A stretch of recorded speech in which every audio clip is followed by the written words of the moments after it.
ఒక వ్యక్తి కోర్టులో వాదిస్తూ ఉంటాడండి. చాలా సీరియస్గా జడ్జికి మరియు లాయర్కి వాదోపవాదాలు జరుగుతూ ఉంటాయి. అక్కడ ఒక 10 మంది శిక్ష అనుభవిస్తారని చెప్పేసి జడ్జి చెప్తా ఉంటే ఆ యొక్క లాయర్ మాత్రం వాళ్ళని రక్షించడం కోసం ఎంతగానో ప్రయత్నిస్తున్నాడు. అంటే ఆ 10 మంది ముద్దాయిల యొక్క జీవితం ఇతని చేతిలో ఉంది. చాలా పోరాడుతున్నాడు, చాలా అలుగుతూ ఉన్నాడు, చాలా చేస్తూ ఉన్నాడు. వాళ్ళు అనవసరంగా వాళ్ళకి శిక్ష పడుతుందే, తప్పు చేయలేదు వాళ్ళకి శిక్ష పడుతుందే, వాళ్ళు ఎలాగైనా కాపాడాలని చెప్పేసి ఈ లాయరు ఎంతగానో అన్ని సెక్షన్లు తీసి వాదిస్తూ ఉన్నాడు. వాళ్ళని కేసు నుంచి బయటపడడానికి ఆయన కష్టపడుతూ ఉన్నాడు. ఈలోపు ఆ లాయర్ గారికి మనుషుల దగ్గర నుంచి ఒక పేపర్ ఎవరు ఇచ్చారు. ఆయన పేపర్ చూసి చదివి తిరిగి ఆ పేపర్ని జోబులో పెట్టుకొని తిరిగి వాదనలు ప్రారంభించడం జరిగింది. ఈలోపు లంచ్ బ్రేక్ తీసుకున్నారు. మళ్ళీ వెంటనే కోర్టు మళ్ళీ స్టార్ట్ అయింది. ఆయన ఎంతగానో ఆ యొక్క ముద్దాయిల కోసం, వాళ్ళని బయటకు తేవడం కోసం, వాళ్ళని కాపాడడం కోసం, వాళ్ళకి అనవసరంగా శిక్ష పడుతుంది అన్న భయంతో వాదిస్తూ ఉన్నాడు. చివరికి సాయంత్రం వరకు వాదోపవాదాలు జరిగాయి. చివరికి ఆ యొక్క లాయర్ విజయం సాధించాడు. అన్యాయంగా వాళ్ళకి శిక్ష అమలు కావడంతో, అన్యాయంగా వాళ్ళకి శిక్ష పడుతుందనే భావనతో వాళ్ళ కోసం పోరాటం చేశాడు. తన జ్ఞానవంతా ఉపయోగించాడు. వాళ్ళని ఆ శిక్ష నుంచి తప్పించడం జరిగింది. వెంటనే తీర్పు వెలువడిన వెంటనే ఈ యొక్క లాయరు పరిగెత్తుకుంటూ వెళ్ళిపోతున్నాడు. ఎవరికి కనపడకుండా వెళ్ళిపోయాడు.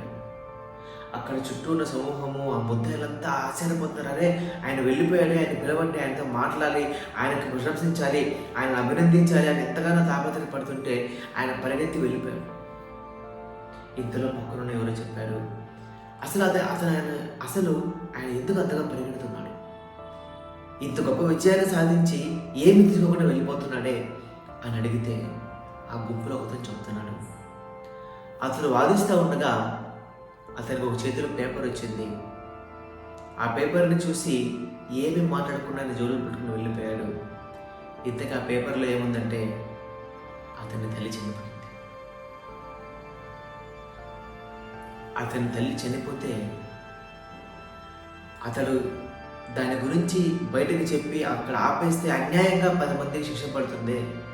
చనిపోయిన తల్లిని ఎలాగో బ్రతికించలేను, శిక్ష పడి చనిపోయే వీళ్ళని బ్రతికించగలను కదా అన్న ఉద్దేశంతో ఆయన ఆ దుఃఖాన్ని దిగమింగుకొని, ఆ బాధను దిగమింగుకొని, ఆ కష్టాన్ని దిగమింగుకొని ఆయన కేసును వాదించిన తర్వాత అంత్యక్రియల కోసం వెళ్ళాలని చెప్తారు.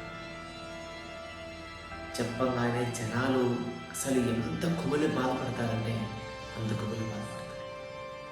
సో ఇది ఒక జరిగిన సంఘటన. తన తల్లి మరణించినప్పటికీ కూడా అనవసరంగా ఒక శిక్ష లేని వాళ్ళకి శిక్ష పడుతుందనే భావనతో ఆయన తన తల్లి మరణాన్ని కూడా పక్కన పెట్టి వాదించాడు. గొప్ప లాయర్గా నిలబడ్డాడు. ఆయన ఎవరో కాదండి, డాక్టర్ బిఆర్ అంబేద్కర్. అంత గొప్ప వ్యక్తితో, అంత గొప్ప నిబద్ధత ఉంది కాబట్టి ఈనాడు మనం ఆయన గురించి స్మరించుకుంటున్నాం. పని పట్ల నిబద్ధత, పని పట్ల ఖచ్చితమైన ప్రణాళిక ఉంది కాబట్టి రాజ్యాంగాన్ని రాయగలిగాడు, భారతదేశానికి మూల స్తంభాన్ని నిలబడగలిగాడు. ఆయన వర్ధంతి రోజున మరొకసారి ఆయన గుర్తు చేసుకోవడం, మరొకసారి ఆయన యొక్క ఔన్నత్యాన్ని తెలియజేసుకోవడం మనకు ఎంతగానో అవసరం. అంబేద్కర్ లాగా కట్టుబడి జీవిద్దాం, ప్రపంచానికి ఒక మార్గదర్శకంగా నిలబడదాం.